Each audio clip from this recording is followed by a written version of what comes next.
Mesdames et messieurs, bonjour, soyez les bienvenus pour cette nouvelle édition de notre journal de 15 heures au sommaire de l'actualité.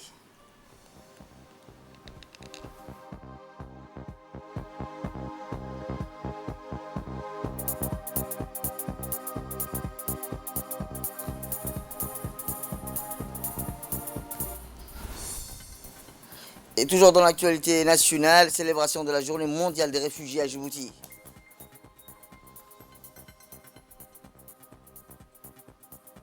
Et enfin dans l'actualité internationale, santé, le Brésil a franchi le cap de 500 000 morts dus au Covid-19. C'était les titres. Merci si vous nous rejoignez. Je vous le dis dans le titre, le ministre de la Défense chargé des relations avec le Parlement, M. Hassan Omar Mohamed, accompagné du ministre de l'Intérieur, M. Saïd Nouh Hassan, a présidé jeudi dernier à Dagueilou, dans la région de Dikil, une cérémonie de récompense au profit des militaires du régiment de Dikil Riyad dans le cadre des activités de sécurisation des régions du Nord.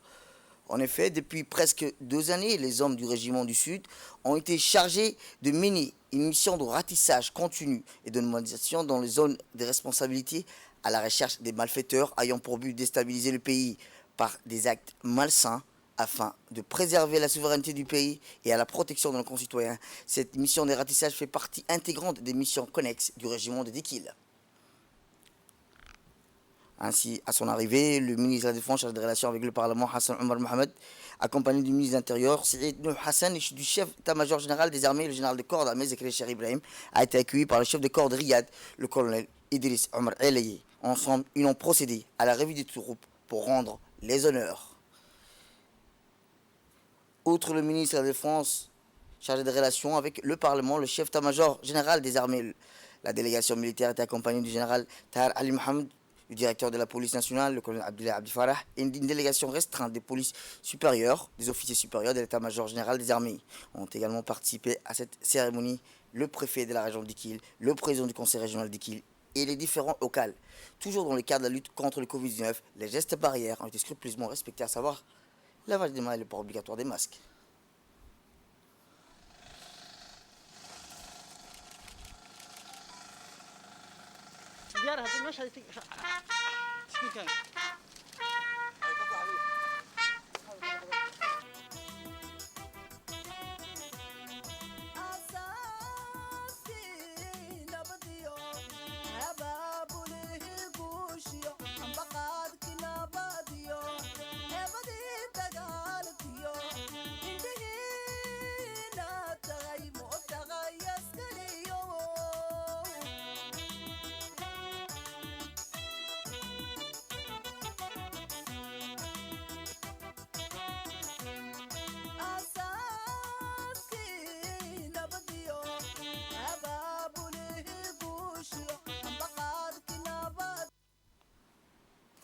Eh bien, une fois la revue effectuée, M. Hassan Omar Mohamed et le ministre de la Défense chargé des relations avec le Parlement, accompagné du général Zakaria Cheikh Ibrahim, ont procédé à la remise des récompenses, rappelant que cette récompense a débuté par le témoignage à l'endroit du chef de corps du régiment de Dikil, le colonel Idriss Omar Elaye, pour son leadership, son commandement en qualité de meneur d'hommes et le succès dans les opérations. Dans cette lettre de témoignage, le commandant militaire a félicité le colonel Idriss Omar Elaye en lui renouvelant sa confiance. Le corps du régiment d'action intérim de Dikil et ses personnels pour leur comportement exemplaire manifesté lors des opérations de nomadisation et de contrôle de zones dans la région du Sud depuis plus de 6 mois et demi, afin d'interdire toute présence des éléments malfaiteurs par des actions ponctuelles et continues d'harcèlement apprécié par la plus haute autorité du pays. Le témoignage de satisfaction nous apporte également la salutation de son Excellence le Président de la République, chef du gouvernement et chef suprême des armées.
CMGA.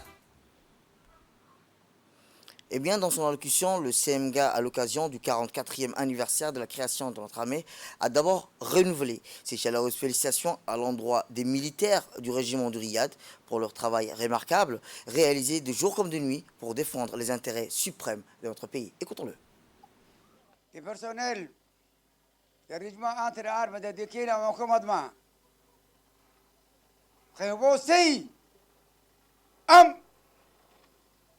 خبوا كربوا بسم الله الرحمن الرحيم الحمد لله رب العالمين الصلاة والسلام على رسول الله صلوات الله وسلامه عليه وعلى آله وصحبه أجمعين وبعد. À l'occasion du 44e anniversaire de la création de notre armée, je voudrais vous renouveler mes chaleureuses félicitations pour le travail remarquable que vous réalisez, dur comme de nuit, de défendre les intérêts supérieurs de notre pays. Depuis presque 2 années, le régiment de Riyad, c'est-à-dire le régiment entre armes de Dikil, a été cherché d'une mission de ratissage continu dans toute sa zone de responsabilité. Cette mission fait partie de notre mission principale depuis la création de notre armée. Durant cette période, les hommes de Riyad n'ont ménagé aucun effort pour accomplir cette mission. Notre responsabilité est grande.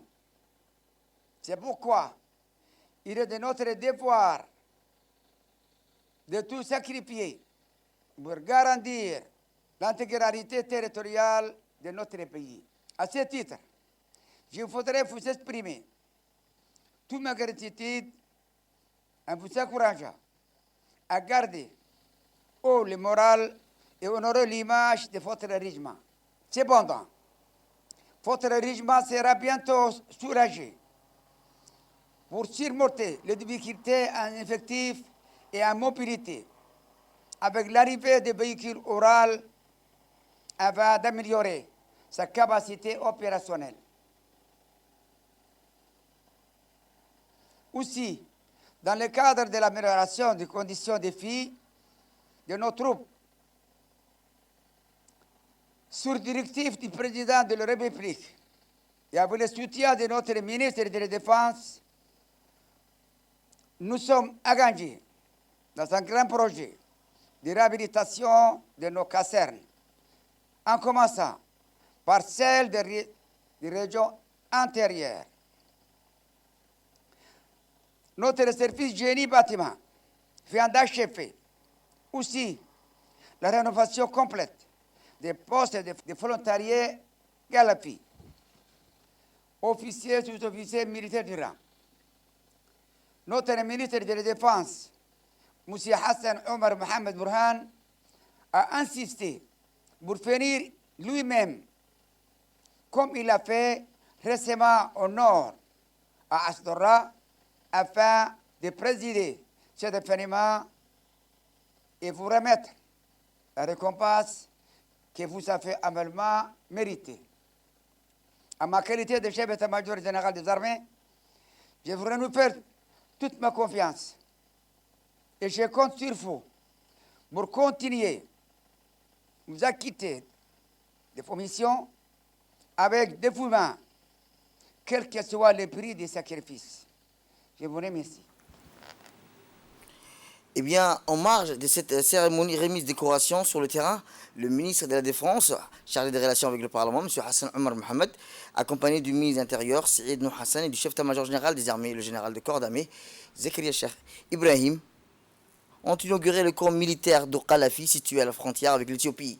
Les militaires sont en avant-poste. Cette caserne a subi des profondes rénovations. On peut voir les constructions d'un nouveau bloc pour les troupes d'une capacité de 20 militaires et de nouveaux sanitaires, aux normes l'édification d'un nouveau mur encerclant le camp surplombé de tours des sentinelles pour assurer la garde, une mosquée pour s'acquitter devant le jeu et d'autres infrastructures. Cette réhabilitation permettra d'améliorer les conditions de vie des soldats et offrira un meilleur environnement de travail.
Autre actualité nationale, la journée mondiale des réfugiés sous le thème Ensemble, on se soigne, on apprend et on rayonne a été célébrée en grande pompe ce matin à l'Institut français d'Arthur Rimbaud.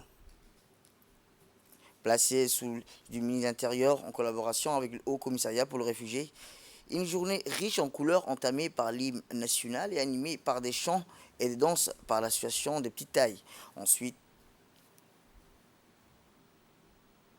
la journée était aussi riche en des réfugiés qui remercie le Haut Commissariat pour les réfugiés de la République et leur accueil et leur intégration au sein de la société djiboutienne. La journée a été présidée par le ministre de l'Intérieur, M. Syed Nour Hassan, et la représentante du HCR à Djibouti, M.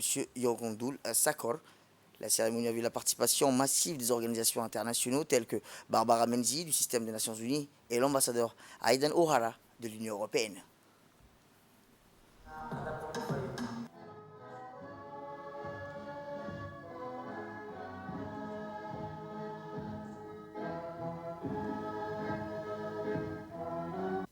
La République de Djibouti a été aux côtés des réfugiés et demandeurs d'asile qu'elle accueille, traite et considère comme ses propres enfants. Nous sommes Djiboutiens et fiers de partager avec nos frères et sœurs réfugiés nos ressources et notre paix sociale afin de marquer notre solidarité à tout de bref. La République de Djibouti est à la pointe de la protection et la recherche de solutions durables en faveur des réfugiés. De plus, je le dis avec fierté que le cadre d'action globale en faveur des réfugiés a été une avancée majeure dans la protection et l'assistance aux réfugiés. Grâce à cette approche stratégique, les réfugiés ont été intégrés dans le système d'éducation pour passer la deuxième édition du baccalauréat 2021 au même titre que les Djiboutiens. C'est l'occasion pour l'ONAS, bras humanitaire du gouvernement, de lancer un appel solennel aux donataires pour redoubler les générosités afin de satisfaire les besoins des réfugiés dont les conditions à cause du Covid-19 nécessitent un redressement socio-économique. Eh bien, le représentant du HCR à Djibouti, M. Sakor, a indiqué que cette journée est une journée mémorable que nous célébrons chaque jour sous le thème Ensemble, on se soigne et on apprend et on rayonne, a-t-il clôturé pour la lecture de déclaration Philippe Lundi, représentant mondial du HCR. La journée mondiale du réfugié est aussi l'occasion de célébrer le courage des réfugiés eux-mêmes. Ceux qui ont été dépouillés de tout et qui continuent pourtant de porter souvent les blessures visibles et invisibles de la guerre, de la persécution et de l'angoisse de l'exil.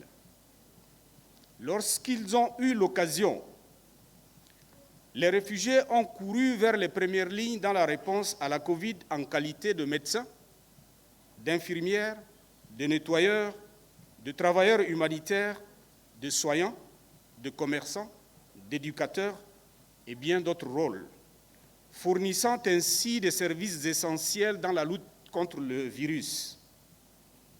Ainsi, à l'occasion de la Journée mondiale du réfugié, alors que nous prenons le temps d'exprimer notre solidarité avec les réfugiés dans nos communautés et dans le monde entier, j'espère que chacun d'entre nous reconnaîtra et admirera également le dynamisme, la détermination et les contributions des personnes forcées de fuir. Mes collègues et moi-même avons le privilège de témoigner chaque jour de leur ténacité et de leur réalisation, ce qui, surtout aujourd'hui, devrait être une source d'inspiration pour tous et partout dans le monde. Aujourd'hui, c'est une journée vraiment spéciale pour moi.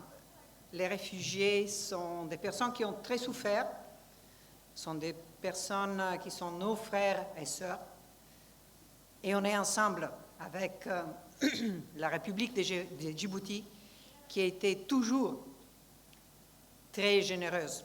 La première et la seule qui a accepté les réfugiés yéménites, l'accueil qui a été donné aux frères éthiopiens. Plus récemment, sur la situation du Tigré, on a beaucoup fait. Et ce que Djibouti a accepté de faire comme un des premiers qui s'est mis au front pour ce qui est les droits des réfugiés dans la panoplie des interventions et des initiatives internationales. Bravo Djibouti. Les réalisations qui ont été faites main dans la main entre les gouvernements avec les soutiens des Nations Unies, des bailleurs de fonds, des réfugiés surtout, qui sont des personnes qui ont une valeur exceptionnelle et qui ne mènent pas des efforts, cependant toute la souffrance qu'ils ont vécue, pour devenir de plus en plus des auteurs du futur du pays où ils sont accueillis ou de leur propre futur. On les a entendus. Bravo pour avoir le courage. Eh bien, écoutons le ministre de l'Intérieur lors de la Journée mondiale des réfugiés qui était placée sous le thème « Ensemble, on se soigne et on apprend et on rayonne ». Très heureux aujourd'hui, en cette journée du 20 juin, de me retrouver parmi vous pour célébrer ensemble cette journée mondiale du réfugié, ici et ailleurs dans le monde. La journée mondiale du réfugié est l'occasion de faire l'honneur aux réfugiés dans le monde entier. Le monde salue la force et le courage de ces personnes qui ont été contraintes de fuir leur pays d'origine pour échapper à un conflit ou à la persécution. Les réfugiés du monde entier trouvent une tribune pour donner de la voix et plaider leur cause pour susciter l'empathie et la solidarité à leur égard. Ce cri de cœur génère souvent la compassion, mais il favorise aussi une prise de conscience active qui active les leviers. Cette année, la fête est placée sous un thème hautement symbolique. Ensemble, on se soigne, on apprend et on rayonne. Ce thème est porteur d'un message subliminal qui appelle à l'élargissement de l'accès des réfugiés aux soins de santé primaires et secondaires, à la santé sexuelle et reproductive, à la nutrition et aux services de santé mentale. Ce message plaide aussi pour transformer la vie des jeunes réfugiés talentueux en leur fournissant une éducation de qualité. Car l'éducation, comme l'ont si bien dit les personnes qui se sont succédées ici, aide les réfugiés à se construire un avenir meilleur. À Djibouti, nous sommes fiers d'être à l'avant-garde des valeurs humanistes prônées par le HCR à l'égard des réfugiés et des déplacés. Ainsi, le gouvernement tient depuis toujours ses engagements en assurant, conformément à ses traditions et à sa culture, une protection et une inclusion maximale aux réfugiés à Djibouti.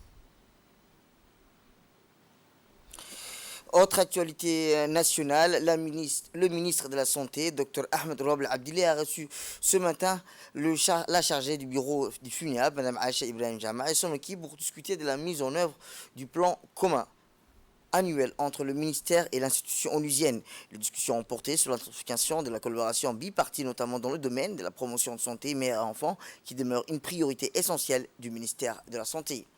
Rappelons que le ministre de la Santé, Dr Ahmed Roble Abdillah, a souhaité de vive voix une redynamisation des activités de santé maternelle, infantile, au niveau des structures sanitaires, niveau tutelle, telles que les polycliniques.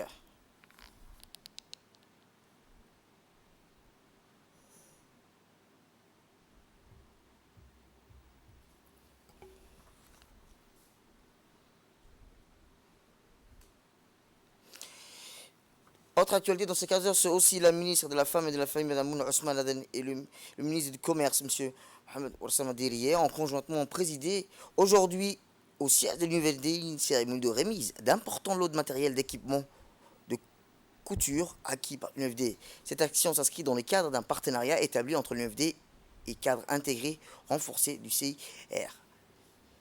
Rappelons que ce lot de matériel et d'équipements portant sur l'amélioration de l'environnement des affaires et développement de l'entrepreneuriat féminin et promouvoir l'autonomisation des femmes et l'activité génératrice des revenus des familles vulnérables. Ces matériels sont constitués pour l'antenne de l'UNFD des régions de l'intérieur, plus de 100 machines de cours destinées aux antennes de l'UNFD dans les 5 régions de l'intérieur, en raison de 20 machines par antenne, et ainsi 65 machines de coudre destinées entièrement à dédier à l'enseignement et à la formation professionnelle. Cette cérémonie a vu la participation de la vice-présidente de l'UNFD, Mme Ahmed Bilil, la secrétaire générale de l'UNFD, Mme Fatouma Moussa, la secrétaire générale du commerce, le coordinateur du projet, le point focal, Hiba Ahmed Hiba, ainsi que des parlementaires et ainsi que le secrétaire général du ministère du Commerce. De couture et ses accessoires octroyés à l'Union nationale des femmes djiboutiennes par le ministère de Commerce à travers l'unité de mise en œuvre de cadres intégrés renforcés. Cette action s'inscrit dans le cadre d'un partenariat établi entre nos deux institutions en novembre 2019 portant sur l'amélioration de l'environnement des affaires et le développement de l'entrepreneuriat féminin. Mesdames et messieurs, l'UNFD offre des formations professionnelles en couture, broderie et cuisine de 3 ans, certifiantes dans l'optique d'octroyer aux jeunes filles déscolarisées des activités génératrices de revenus et une meilleure intégration dans le marché du travail. Monsieur le ministre, je suis convaincue que ces matériels seront utilisés à bon escient et serviront à renforcer la performance ainsi que la productivité de nos jeunes formés. Nous souhaitons vivement que cette première étape soit le début d'une longue et fructueuse collaboration. Eh bien, écoutons les quelques mots du ministre du Commerce. Avec un grand plaisir et un intérêt certain que je préside ce matin la cérémonie de réception de cet important lot de matériel et équipements de couture acquis par l'UNFD. En acceptant de prendre personnellement part à cette cérémonie, je voulais exprimer toute l'attention que j'accorde aux efforts constants de l'UNFD pour la promotion et l'accès à une formation de qualité. Permettez qu'avant d'aller plus loin, je rends un hommage appuyé à Mme Khadra Mahmoud Haïd, la première dame et présidente de l'UNFD, pour son leadership exceptionnel en faveur de la cause des femmes djiboutiennes. Cette remise, en plus de contribuer à l'amélioration de la performance de vos apprenantes et au renforcement de vos structures de formation, s'inscrit dans la pérennisation de nos multiples interventions en faveur de la réduction de la pauvreté et de la restructuration du secteur informel. À Djibouti, comme dans le reste de l'Afrique, les femmes sont largement prédominantes dans les activités de l'économie informelle. Elles représentent plus de 60% de la population active du secteur informel. C'est pourquoi nous privilégions une assistance particulière au centre de formation de seconde chance réservé aux jeunes filles en marge du système scolaire. Je voudrais adresser mes vifs remerciements aux cadres intégrés renforcés avec lesquels nous menons un travail de fond pour aboutir, in fine, à la réduction de la précarité de l'emploi et la facilitation de l'accès à un revenu stable. Avec 8 596 unités informelles sur le 9 737 unités économiques recensées, il s'agira certes d'une tâche de longue haleine qui appellera de notre part à de la persévérance. Eh bien, de son côté, la ministre de la Femme et de la Famille, Mme Mouna Ousmane Aden, a salué le leadership de la première dame, Mme Khadra Mahmoud Haïd, en faveur de la cause des femmes djiboutiennes et le rôle remarquable que le siège de l'UNFD joue pour promouvoir l'autonomisation des femmes. Écoutons-la.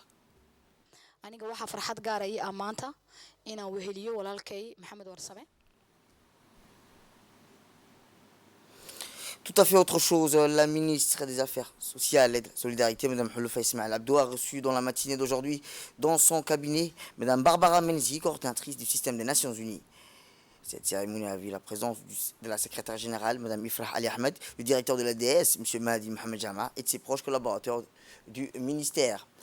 La coordinatrice du système des Nations Unies a tenu brièvement à féliciter la nomination de la ministre à ces départements avec lesquels un partenariat de longue date et fructueux est mis en avant.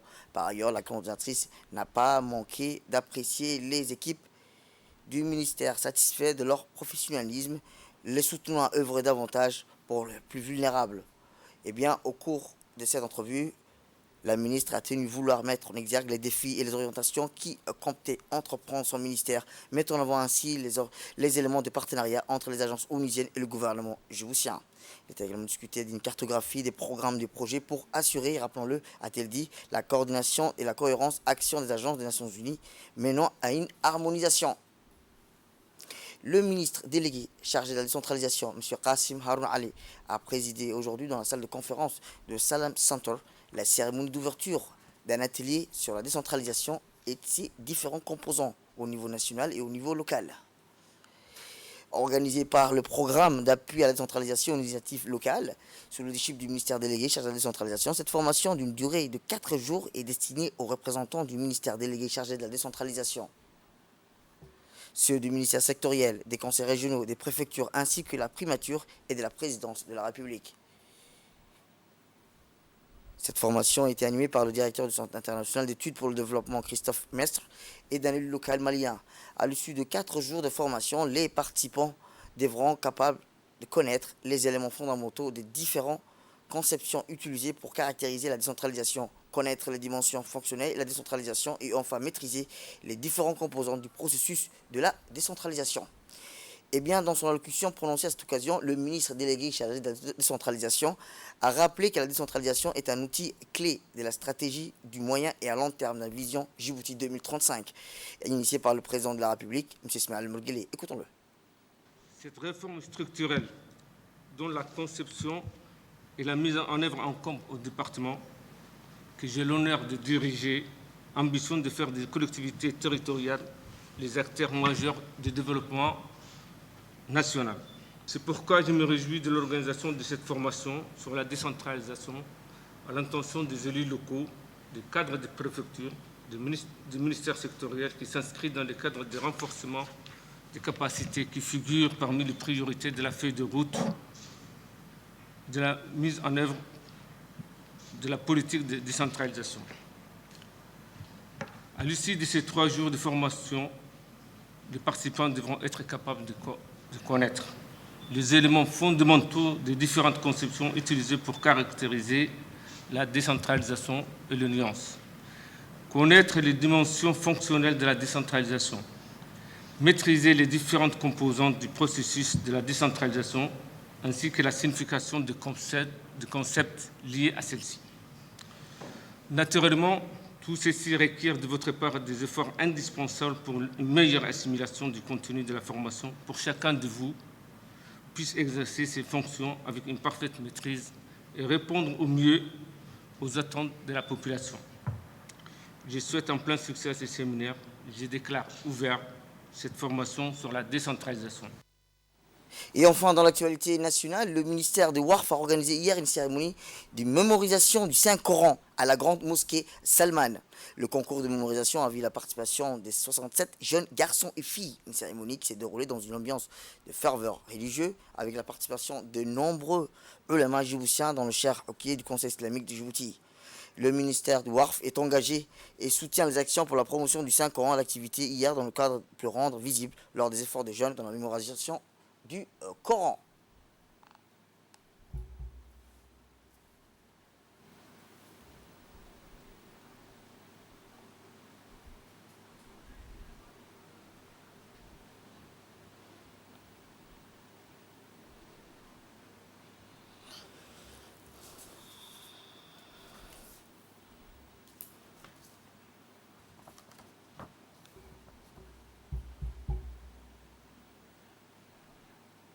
Et dans l'actualité internationale, les chefs des 15 pays membres de la communauté économique des États d'Afrique de l'Ouest ont opté une feuille de route pour le lancement d'une monnaie commune en 2027, a annoncé le président de la commission de la CEDEAO, Jean-Claude Cassibrou, à l'issue d'un sommet samedi au Ghana. En raison du choc de la pandémie de Covid-19, les chefs d'État avaient décidé de suspendre la mise en œuvre du pacte de convergence 2020-2021. Ainsi, nous avons une nouvelle feuille de route et un nouveau pacte de convergence, a-t-il rappelé, qui couvrira la période 2022-2026. 2027 sera l'année du lancement de l'ECO, a-t-il ajouté, en référence au nom de la nouvelle monnaie. Le Naira, la monnaie du Nigeria, première économique d'Afrique de l'Ouest, et a un taux d'échange flottant, tandis que 8 autres pays de la région utilisent le franc CFA, arrimé à l'euro. C'est la fin de cette édition. Merci à vous de nous avoir suivis. Restez avec nous pour la suite du programme télévisé.